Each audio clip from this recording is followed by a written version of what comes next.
Right, this isn't going to work, is it? So I figured, what's the best way of testing out this kit than strapping Big Boy to it. Hey folks, hope everyone's well. Today we're going to be working with the goats. There's a few ailments and bits to sort, but I'm going to be helped massively by a new gadget for the farm, and I think it might even be my favourite purchase of the year. So stick around and I'll show you what it is.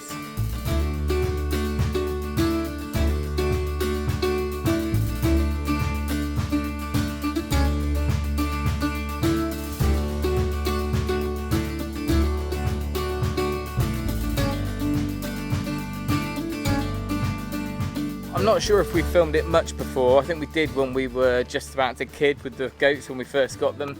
But goats need kind of monthly or maybe every 2 months work done to their hooves, because their hooves grow more than the sheep and they start kind of turning in underneath them, and it's something that we need to keep on top of because they're a little bit more susceptible to things like foot rot.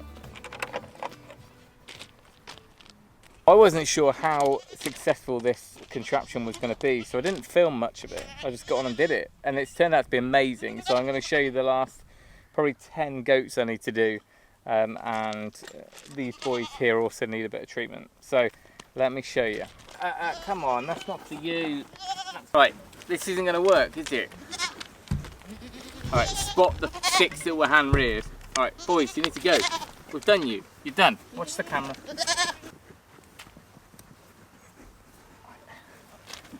This little lad here has got to be done still, so let me show you. So what this is a headstock for holding sheep, goats that are either being prepared for showing, or in this case for hoof trimming. So what we're going to do, instead of needing 2 of us and one of us wrestling holding the horns, especially with the adults, and the other one doing all the hooves, and it just everyone getting backache, this is a really handy way of doing it. They calm down nicely, and the more we use this, the more they'll get used to it. And I'll show you why I picked this design in a minute, because there's a few around. Right, guys, so he's nice and secure in there. It's a really nice soft rope. Right, what I'm doing is just going through their hooves to make sure, laddie, out the way, make sure they're nice and clean and trimmed. And I'll try and get a close up in a minute once I've done a few. Doing this normally, one of us is holding the front. They're not restrained as well. And oh, come on, they're not restrained as well, and it's just the whole scenario is just stressful for everyone involved. I'm kind of straddling to give them a bit of support because they're not actually that stable on one back foot. Good lad, nearly done. Sorry, the washing is blowing around. This guy is all done now. His feet are actually pretty good. You see, nice clean hoof around the outside and no soft bits. Some of the adults, they're grown so quickly they kind of curve under, and that's where you get stuff trapped in there and it gets a bit nasty. So I cleaned it all out and an antibacterial spray. So the last thing to do, which normally we just use a dosing gun for worming, but these guys, we've got a different wormer from the vets this time around, and I think it must be stronger because it's a smaller quantity. It's a yellow wormer. But sometimes when I do them like sheep, they just spit it out. Unlike the sheep, they seem to swallow it. But because of the way that they're kind of restrained here, it doesn't seem to get spat out. So we're going to do him now. Right, you get a little blue tag. All right. Just going to use a little syringe.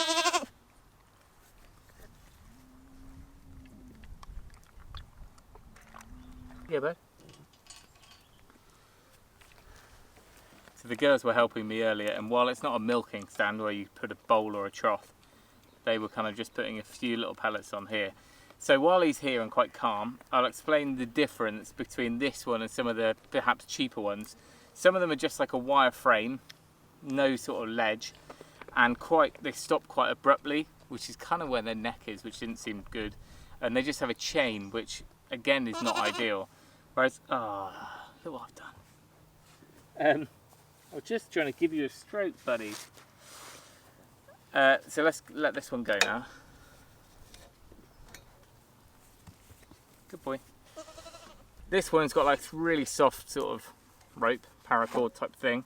And in here, got a couple of these jaw jobbies that probably have a special name.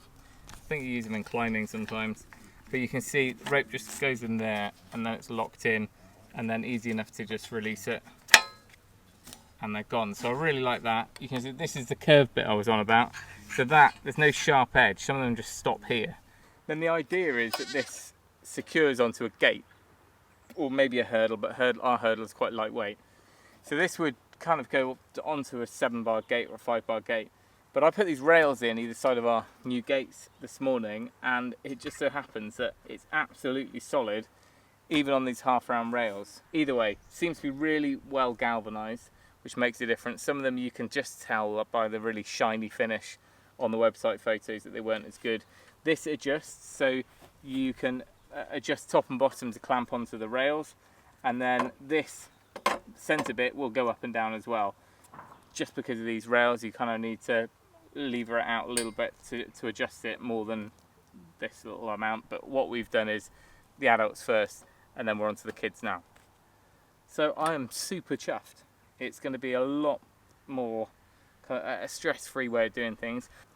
Right, there's a few more to do. Let's see if we can catch them. It can't be too stressful because they're coming up interested.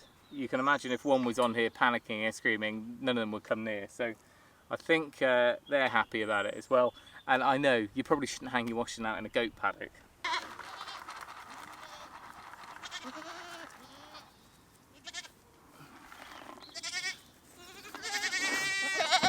Now, most people will use this for sheep, and they won't necessarily be horned, so it should still work fine behind the back of the head.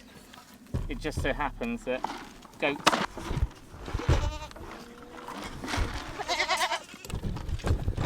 oh, gee whiz.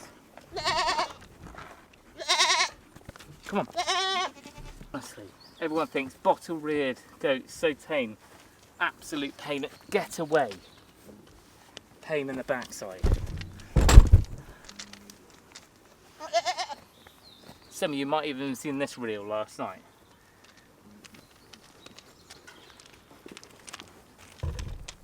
Go, guys! Right.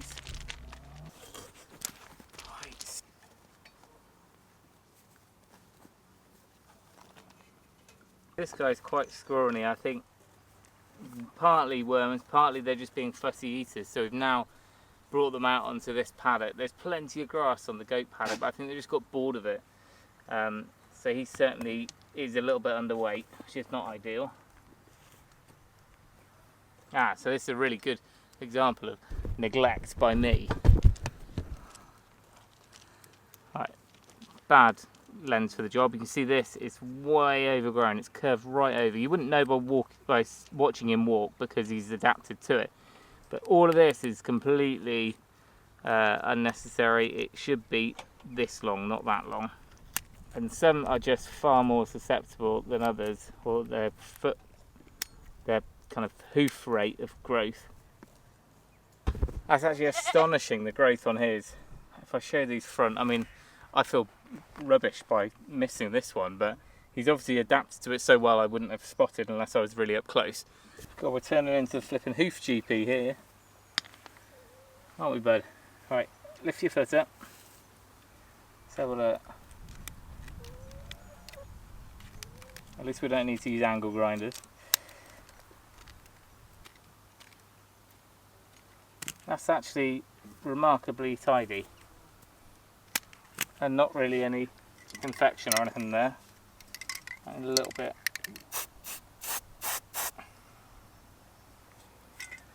Nearly done, buddy. I thought this was going to be a quite simple video all about the goats, but it turns out that I still need to do Samson, the ram. So I figured, what's the best way of testing out this kit than strapping Big Boy to it, seeing if that will hold. Now, I haven't weighed him in a while, but I reckon he's probably best part of 100 kilo. So we need to make sure this thing holds. He's in there with his boy. He's a ram lamb from this year. He doesn't really need anything done to him. And he's not quite as tame as Samson. Well, I say Samson is tame, but he's not. He's ballsy. He's not afraid. Right. It's probably about right. He is strong and he is quite aggressive. So if I can get him Steady, steady. Good boy. Good boy. What was I thinking? That's way too low. Steady, steady. Hey. Samson, what's this? What's this, boy? Good boy.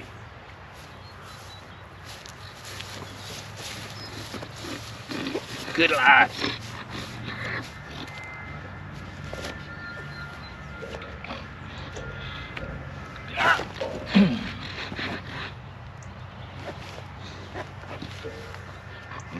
Oh, you smell very rammy today, mate. Well, let's hold him for now. Don't go anywhere, you're okay. So I was actually at the Ross & Y clean breed sale yesterday. Didn't buy anything, very restrained. But the ram sale there was on, and there was a few relations to this guy. This guy's from a flock called Bronnell. I think it's flock 50 or something over in Wales. And his offspring from last year, I think it was his offspring. I bought him from a local breeder, or a local farm, who used him. Anyway, the show-winning pen of lambs from last year, I think was sired by him. Anyway, steady, steady. Let's get on and do these feet. Now, I would roll him on his back, but he normally stands all right. Good boy. Steady.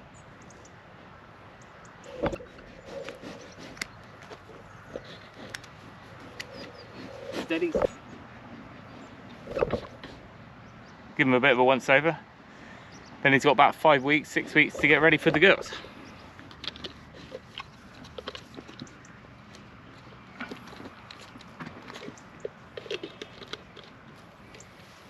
Alright, we're treating you as 100 kilo, mate. I think that's about where you are. Steady. Oh, good boy.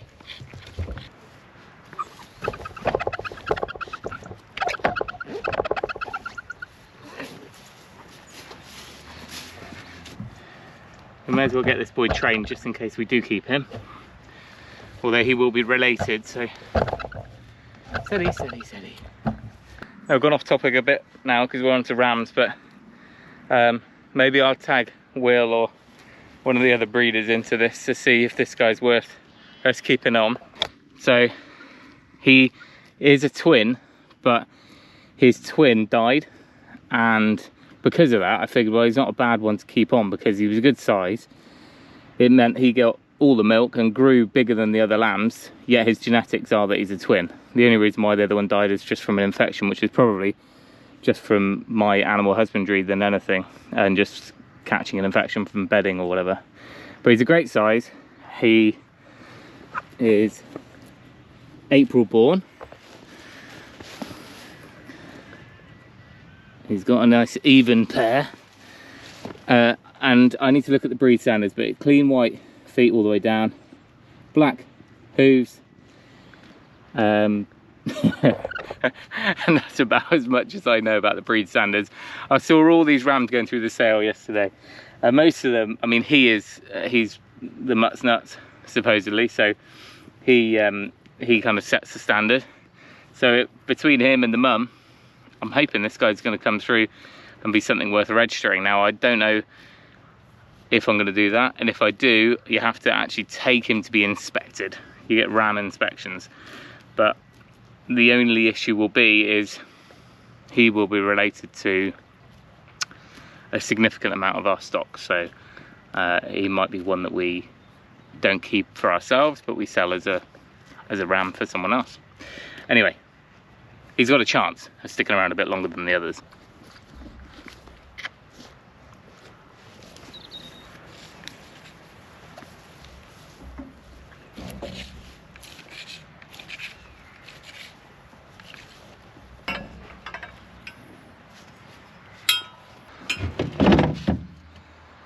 Well, that's it for using that headstock. Now, bit of an update on how we're going to deal with the sheep. We're going to be beginning in November when we put the ewes in with Samson. Then I don't know what we're going to do with him, the little young lad. He might have to just be on his own. Maybe I'll put Jeffrey or some of the wethers in with him. and they can have a paddock up here. That means Samson will tup all of our ewes.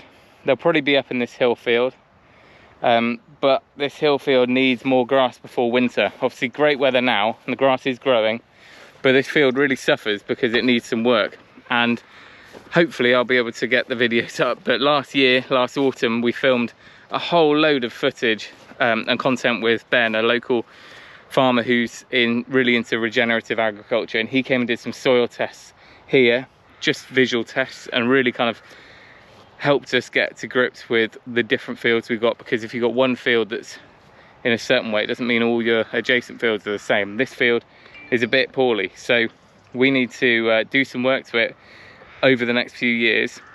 I've got loads of muck from the shed. I think that's going to be worth spreading.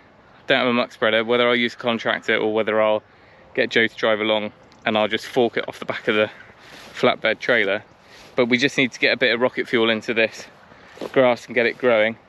I've topped some of it, the other side I didn't, so I ran out of time, but it might be worth just topping off the dead stuff, the thistles on top, and these paddocks here, see if we can get a little bit more growth before it turns to autumn, which is going to happen pretty swiftly, I think. Anyway, the other fields are looking great, but as you know, we can't use them all year round, so this field is the one we need to work on over the next couple of years. A little update on the pigs. You will have seen the recent video where we showed what happened with the litter. The litter of 3 are now 8 weeks old. They're going to be going. I don't think we're going to keep any of those, so they're for sale at the moment. There's 2 boars and a gilt. We've still got 6 over in the woods. One of those we have decided to keep back, so she is being registered as a pedigree breeding sow. We do have 4 pork boxes from our previous batches, so they are available for sale on the website, and we are now able to ship out meat orders. So if you head over there, we've just started out. We've got all the sort of sheep's wool insulated packaging, ice blocks, everything will be sent out frozen, next day delivery. So if you'd like to do that, we're going to put it over onto the website now. Apologies, battery ran out. I'll do the outro on the phone. So yes, the meat boxes are going to be now available for online orders, and if you want to, you can head over there. I imagine we're going to be posting out once a week for the next couple of weeks until those orders have gone, until that stock is gone. We'll be sending out Monday to Wednesday to ensure that there's never any hold up in weekend couriers and things like that. And then all of that will be available on the website. So by the time this video goes out, you'll be able to order some for yourself down there.